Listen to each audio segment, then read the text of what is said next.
Bonjour et bienvenue dans l'émission Parole d'expert consacrée aujourd'hui aux professionnels du chiffre et du conseil. Vous l'aurez compris, je parle du métier d'expert comptable, contrôler, surveiller, redresser la comptabilité des entreprises et entités juridiques, telles sont ses missions.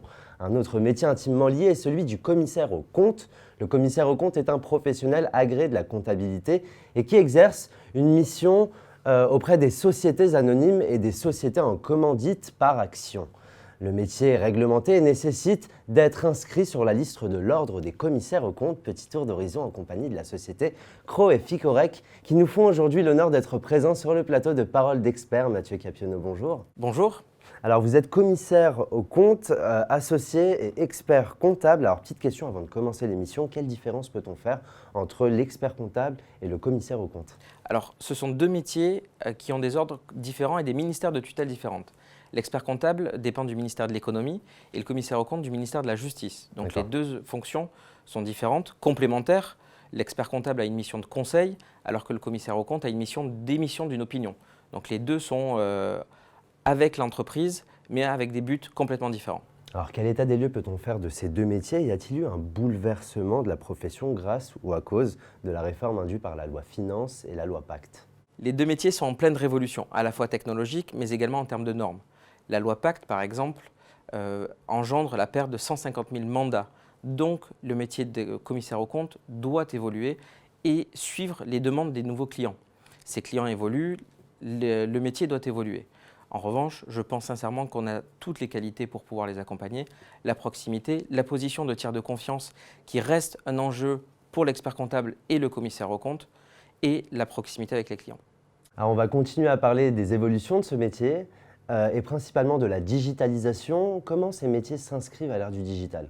Le digital nous permet de faire évoluer notre approche sur deux parties prenantes essentielles qui constituent la force et les valeurs de Crowe Ficorec, à la fois les clients et les collaborateurs.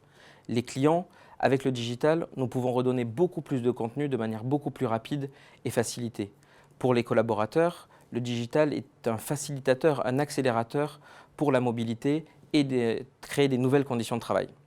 Alors, comment arriver à se distinguer de la concurrence dans un univers et dans un environnement en constante mutation ? Et enfin, que proposez-vous ? Merci pour cette question. Chez Crowe Ficorec, nous nous distinguons à la fois par la qualité de nos clients, par l'impact sociétal que nous pouvons avoir et également par la qualité de nos collaborateurs. Quelques chiffres, 5 associés, 2 femmes, 3 hommes, 60 collaborateurs qui sont formés annuellement, 7 experts comptables, 7 qui le seront dans les prochaines années et une ancienneté moyenne de plus de 10 ans. De plus, par notre management bienveillant, nous avons également été lauréats de plusieurs trophées au sein de Great Place to Work, notamment Best Workplaces et Great Leader. Sur l'impact sociétal, on a créé un fonds de dotation en 2014 pour répondre aux enjeux des associations et des fondations, pour lutter contre la précarité, également pour la protection de la femme, femmes battues, femmes violées, femmes en isolement, et la lutte contre le handicap. On est également membre du Pacte mondial de l'ONU. Tout ça au service des associations locales, mais également pour nos clients. On a des équipes qui sont dédiées. Par exemple, on a un département qui s'appelle IBS, pour International Business Services. Nous avons des collaborateurs qui sont bilingues anglais, espagnol, portugais. Nous sommes également membres fondateurs du réseau Crowe en France, qui est lui-même membre du réseau Crowe Global, qui est le premier réseau des indépendants, des commissaires aux comptes et des experts comptables. Nous avons un département dédié pour l'assurance, la santé, les mutuelles. Nous accompagnons des dizaines d'entités en conseil et en audit. Innovation, où nous travaillons sur l'amorçage ou le cap développement. Enfin, après une première saison réussie pour notre accélérateur, le FICLab, où nous avons accompagné nos 2 incubés jusqu'au CES de Las Vegas, nous lançons une deuxième campagne de promotion pour des TPE et des PME qui souhaitent se développer à l'international. Nous sommes accompagnés de partenaires privés et institutionnels avec un programme de formation très complet afin de les accompagner et d'éviter les premiers écueils lorsqu'on se développe à l'international.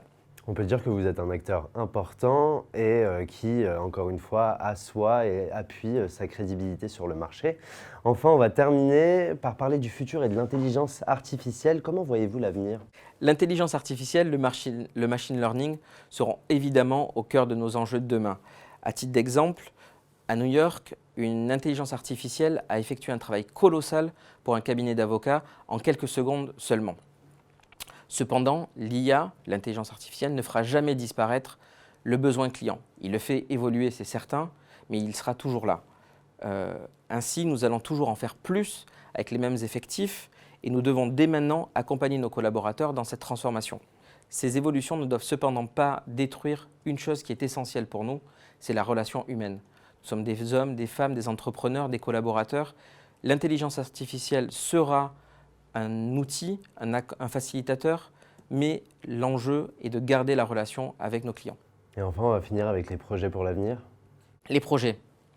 Sur l'impact sociétal, le fonds de dotation, nous allons lancer une campagne d'arrondi sur honoraires pour le début d'année 2020. Dans le même temps, nous allons aussi lancer le programme We Care, We Share avec nos collaborateurs, avec un enjeu qui est de donner une journée de mécénat par collaborateur. Que de beaux projets en perspective. Merci beaucoup Mathieu Capiano Merci. d'avoir accepté mon invitation. Merci. C'est la fin de l'émission. Merci de nous avoir suivis. Quant à moi, je vous retrouve très prochainement pour un nouveau numéro de Parole d'Expert. À bientôt.